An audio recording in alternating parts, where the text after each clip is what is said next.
Joka Dharmatala purple লাইনের প্রথম পর্যায়ে টানেলিং এর কাজ শেষ। প্রথম টানেল বোরিং মেশিন দুর্গা তার কাজ শেষ করেছে। জোকা ধর্মতলা পার্পল লাইন এবং তার প্রথম পর্যায়ের কাজ ইতিমধ্যেই শেষ হয়েছে। আমাদের প্রতিনিধি অরিত্রিক ভট্টাচার্য সরাসরি আমাদের সঙ্গে রয়েছেন। অরিত্রিক, জোকা ধর্মতলা পার্পল লাইনের আমরা দেখতে পাচ্ছি সেই ছবি, প্রথম পর্যায়ে টানেলিং এর কাজ শেষ হয়েছে। দেখুন, জোকা থেকে কিছু টানেল বোরিং মেশিন টিভিসি থেকে নামানো হয়েছিল, কারণ জোকা থেকে যে লাইনটি রয়েছে সেটি টিভিসি আগে অবধি সেটা মাটির ওপর দিয়ে যাচ্ছে। তারপরেই এটা টানেলিং অর্থাৎ মাটির নিচ দিয়ে যে রেল লাইন সেটা তৈরির কাজ শুরু হয়েছিল। এই যে দুর্গা দুটি মেশিন, একটির নাম দুর্গা, একটির নাম দিব্যা, এই দুর্গা বলে যে মেশিনটি সেটা জোকা এই টিভিসির দিক থেকে ভিক্টোরিয়া মেশিন আসা শুরু করেছিল ঠিক 365 দিন আগে, অর্থাৎ গত বছর 10ই জুলাই আজকের দিনে সকাল 10টা নাগাদ যাত্রা শুরু হয়েছিল। আজকে 365 দিনের মাথায় 1.7 কিলোমিটার যে রাস্তা সেটা টানেলিং সম্পূর্ণ হয়েছে এবং সেই টানেলিং সম্পূর্ণ করে এখানে ভিক্টোরিয়া যে স্টেশন যে সাইড সেখানকার যে কংক্রিট দেওয়াল সেই থেকে ঘুরে একেবারে সেই মেশিন বেরিয়ে আসবে, অর্থাৎ দুর্গা ভিক্টোরিয়া অবধি তার যে কাজ সেটা শেষ করতে চলেছে। এবং আর একটি যে টানেল বোরিং মেশিন বিদ্যা সেটাও কিন্তু এখানেই রয়েছে, সেটা পরের মাসে ভিক্টোরিয়া অবধি জার্নি শেষ করবে।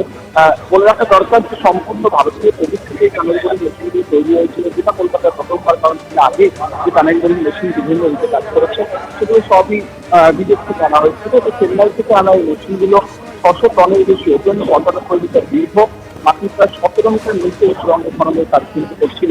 এবং যেহেতু কলকাতায় এই টানেল বোরিং মেশিনের যে একটা অভিজ্ঞতা সেটা খুব একটা ভালো নয়, বউবাজারে আমরা দেখেছি বাড়তি নিরাপত্তার ব্যবস্থা ছিল এবং ফোর্ট উইলিয়াম পুলিশ স্কুলের মতো ঐতিহ্যশালী ভবন পেরিয়ে আজকে দুর্গা পার্ক। ধন্যবাদ অরিত্রিক। সকাল থেকে বৃষ্টি, স্ট্যান্ড রোডে ভেঙে পড়ল গাছ। স্টেট ব্যাংকের সদর দপ্তরের কাছে ভেঙে পড়ল গাছ। গাছ ভেঙে ওই রাস্তায় যান চলাচল ব্যাহত।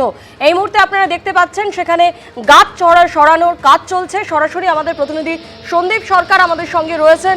সন্দীপ, একদিকে বৃষ্টি পড়ছে, আমরা দেখতে পাচ্ছি এত বড় একটা গাছ এভাবে রাস্তা একেবারে বন্ধ করে দিয়েছে, অন্যদিকে যানজট, সব মিলিয়ে ঠিক কি পরিস্থিতি? দেখো, অফিস টাইম শুরু হয়েছে এবং তার মধ্যেই গুরুত্বপূর্ণ রাস্তা হাওড়ার দিকে যাওয়ার স্ট্যান্ড রোড তা কিন্তু বন্ধ রয়েছে। ঠিক যে জায়গায় গাছটা ভেঙে পড়েছে তুমি দেখতে পাবে, আমার পিছনে সেই গাছ রয়েছে। ঠিক ডান দিকেই ভারতীয় স্টেট ব্যাংকের যে আঞ্চলিক সদর দপ্তর, পাশেই নবমহাকরণ নিউ সেক্রেটারিয়েট বিল্ডিং, আর কিছুটা দূরেই কলকাতা হাইকোর্ট।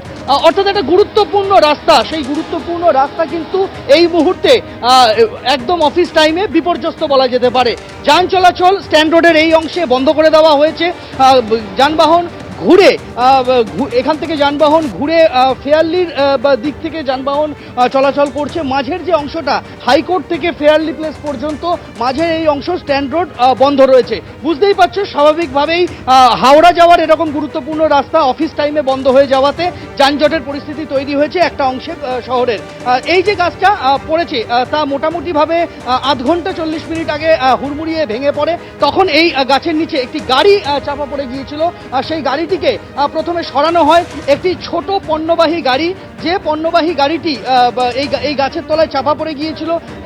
ওই গাড়িতে যিনি চালক ছিলেন এবং যিনি সহকারী ছিলেন, চালক এবং সহকারীকে কোনো রকমে বের করা হয়েছে। গাছের ডালপালা কেটে সেই গাড়িটিকে আগে বের করা হয়, কিন্তু এই বিশাল গাছ সরাতে আরও বেশ খানিকটা সময় লাগবে তা বলাই যায়। এবং এই গাছ কাটার এবং গাছ সরানোর, ডালপালা সরানোর প্রক্রিয়া কিন্তু শুরু হয়েছে। এই মুহূর্তে আমরা দেখতে পাচ্ছি যে স্ট্যান্ড রোডের একটা বড় অংশ কিন্তু সম্পূর্ণভাবে বন্ধ করে দেওয়া হয়েছে। এখানে কোনো যানবাহন চলাচলের আর কিন্তু পরিস্থিতি নেই।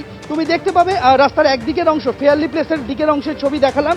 এবার কলকাতা হাইকোর্টের দিকের যে অংশটা রয়েছে, সেই কলকাতা হাইকোর্টের দিকের অংশের রাস্তাও কিন্তু সম্পূর্ণ বন্ধ রয়েছে। যেভাবে গাছটা ভেঙে পড়েছে একেবারে গোড়া থেকে উপড়ে গেছে বলা যায়। আমরা দেখতে পাচ্ছি যে যখন এই গাছের গুড়ি ভেঙে পড়ে সেই সময় রেলিংয়ের একটা বড় অংশ সেটাও ক্ষতিগ্রস্ত হয়েছে। রেলিংয়ের একটা বড় অংশ সহ এই গাছ কিন্তু ভেঙে পড়েছে এবং শুধু রেলিং উপড়ে যাওয়াই নয়, তার পাশাপাশি একটি একটি বিদ্যুতের খুঁটি লাইট পোস্ট সেটাও কিন্তু বিপজ্জনকভাবে হেলে রয়েছে। ফলে শুধু গাছ সরানো নয়, যতক্ষণ না পর্যন্ত এখান থেকে এই লাইট পোস্টটি সেটিকেও আলাদাভাবে সিএসসির লোকজন এসে তাকেও একটা নিরাপদ জায়গায় সরাচ্ছেন, ততক্ষণ পর্যন্ত কিন্তু স্ট্যান্ড রোডের যান চলাচল বিঘ্নিত হবে সেটা বলার অপেক্ষা থাকে না। আধ ঘন্টা 40 মিনিট হয়ে গেল স্ট্যান্ড রোডে যান চলাচলকে এই অংশে বন্ধ রাখা হয়েছে। যানবাহন ঘুরে অন্য রাস্তা দিয়ে, বিকল্প রাস্তা দিয়ে ফেয়ারলি প্লেসের সামনে দিয়ে সেখান দিয়ে আবার স্ট্যান্ড রোডে উঠছে এবং মাঝের এই অংশটা সম্পূর্ণভাবে বন্ধ রয়েছে। এবং আমরা দেখতে পাচ্ছি যে এখানে কলকাতা পুলিশের বিপর্যয় মোকাবিলা বাহিনী তারা কাজ করছেন। বিপর্যয় মোকাবিলা বাহিনীর সদস্যদের সঙ্গে হাত লাগিয়েছেন স্থানীয় মানুষজনই প্রথম এই গাছের নিচে যে গাড়িটি চাপা পড়ে গিয়েছিল তার চালক এবং সহকারীকে বের করে নিয়ে আসেন এবং তারপর থেকে একটা লম্বা সময় এই গাছ সরানোর কাজ চালানো হচ্ছে। সময় সাপেক্ষ বিষয় আমরা দেখতে পাচ্ছি যে গাছের ছোট ছোট অংশ কেটে সেগুলিকে সরিয়ে এখানে পথ তৈরি করা হচ্ছে। কিন্তু শুধু গাছ নয়, যেটা বললাম যে বিদ্যুৎবাহী খুঁটিও বিপজ্জনকভাবে হেলে রয়েছে। এই গাছের সঙ্গে লেগে থাকা তার সহ যখন গাছটি পড়ে যায় তখন বিদ্যুৎবাহী খুঁটিও কিন্তু ক্ষতিগ্রস্ত হয়েছে। ফলে সেই বিদ্যুৎবাহী খুঁটিকেও সরাতে হবে, না হলে যান চলাচল দুমুখে যান চলাচল করানো সম্ভব হবে না, এমনটাই কিন্তু মনে করা হচ্ছে। বাড়তি কর্মী লাগানো হয়েছে কলকাতা পুরসভার যারা কর্মীরা রয়েছেন, কলকাতা পুরসভার কর্মীদেরও এখানে কাজে লাগানো হয়েছে। আমি আরেকবার এখান থেকে ফেয়ারলি প্লেসের দিকের অংশের ছবিটা দেখাবো। এই যেদিকে ছবি দেখছো এটা হচ্ছে কলকাতা হাইকোর্ট প্রান্ত, অন্য যে প্রান্তটা রয়েছে ফেয়ারলি প্লেসের দিকে সেখানেও কিন্তু একই রকম ভাবে যান চলাচলকে বন্ধ রাখা হয়েছে। এর ঠিক পাশেই নবমহাকরণ অফিস টাইম শুরু হওয়ার মুখে, ফলে স্বাভাবিকভাবেই এখানে এই মুহূর্তে যান চলাচলের ব্যাপক প্রভাব পড়েছে।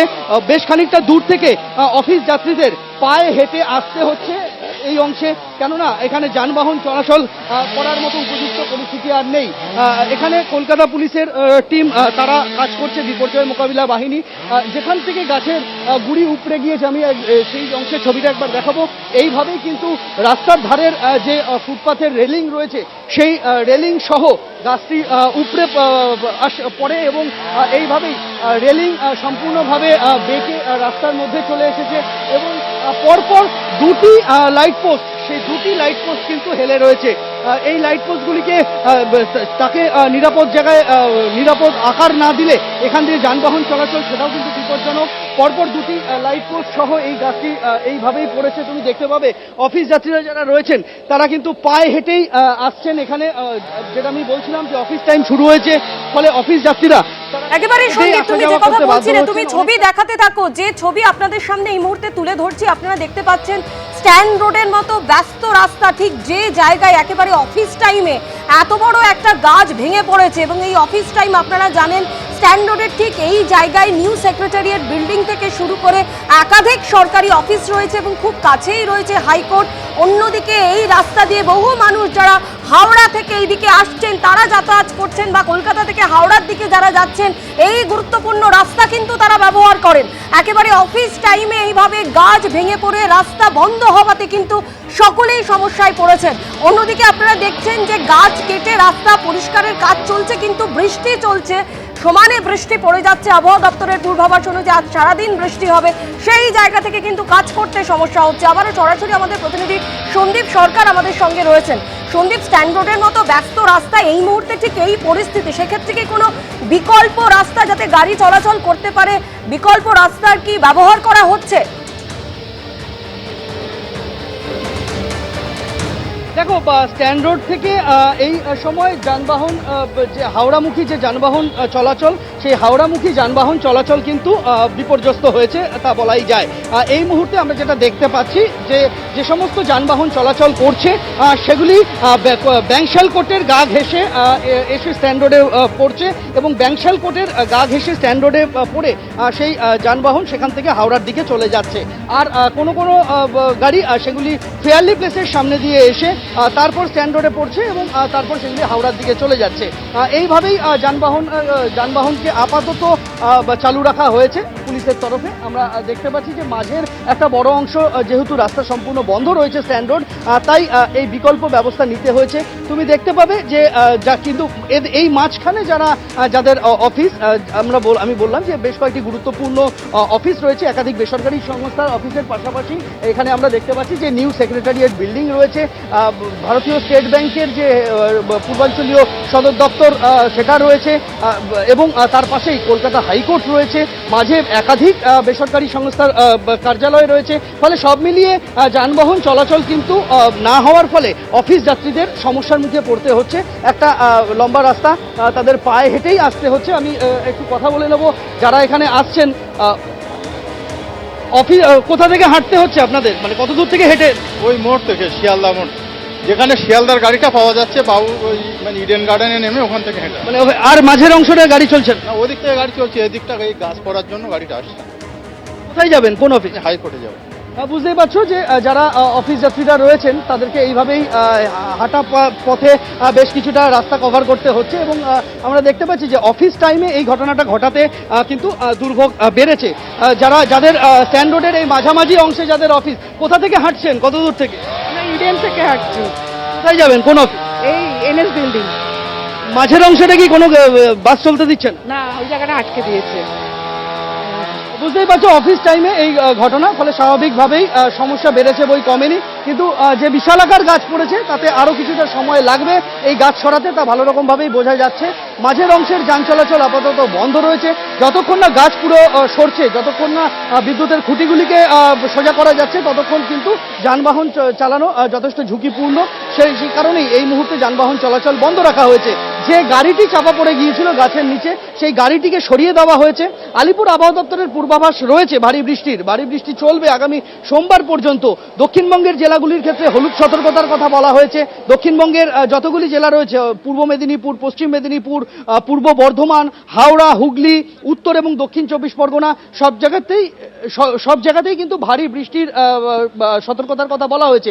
বৃষ্টি আগামী সোমবার পর্যন্ত চলবে। হলুদ সতর্কতা বলা হয়েছে দক্ষিণবঙ্গের জন্য, এবং উপকূলবর্তী যে জেলাগুলি রয়েছে সেই উপকূলবর্তী জেলাগুলিতে কিন্তু বলা হয়েছে 50 থেকে 60 কিলোমিটার বেগে ঝোড়ো হাওয়া বইবে, তাই মৎস্যজীবীদের সমুদ্রে যেতে নিষেধ করা হয়েছে। ফলে সব মিলিয়ে বলা যেতে পারে দক্ষিণবঙ্গের এই এহেন পরিস্থিতি, তাতে দুর্যোগের আশঙ্কা থাকছে, দুর্যোগের মেঘ থাকছে। উত্তরবঙ্গের ক্ষেত্রেও কিন্তু একই রকমভাবে কমলা সতর্কতা জারি করা হয়েছে। উত্তরবঙ্গে আরও বেশি বৃষ্টি হবে এমনটাই পূর্বাভাস দিয়েছে আলিপুর আবহাওয়া দপ্তর। তার মধ্যে আলিপুর দুয়ারের কথা আলাদা করে বলা হয়েছে, সেখানে বৃষ্টিপাতের পরিমাণ অতি ভারী হতে পারে। এছাড়াও কোচবিহার, দার্জিলিং, জলপাইগুড়ি এবং উত্তরবঙ্গের অন্যান্য যে সমস্ত জেলা রয়েছে সেখানেও কোথাও হলুদ সতর্কতা, কোথাও কমলা সতর্কতা জারি হয়েছে। এমনকি দক্ষিণ দিনাজপুর, উত্তর দিনাজপুরেও কিন্তু ভারী বৃষ্টিপাতের কথা বলা হয়েছে আলিপুর আবহাওয়া দপ্তরের পূর্বাভাসে। এবং আমরা দেখতে পাচ্ছি যে রাতভর বৃষ্টিতে কলকাতাও কিন্তু যথেষ্ট সমস্যার মধ্যে পড়েছে। জায়গায় জায়গায় জল জমে গিয়েছে এবং গাছ ভেঙে পড়ার ছবি তো আমরা দেখতেই পাচ্ছি স্ট্যান্ড রোডে দাঁড়িয়ে, যেখানে যান চলাচল এই মুহূর্তে বন্ধ রয়েছে একটা বড় অংশে। ধন্যবাদ সন্দীপ। এবিপি আনন্দ, এগিয়ে থাকে, এগিয়ে রাখে।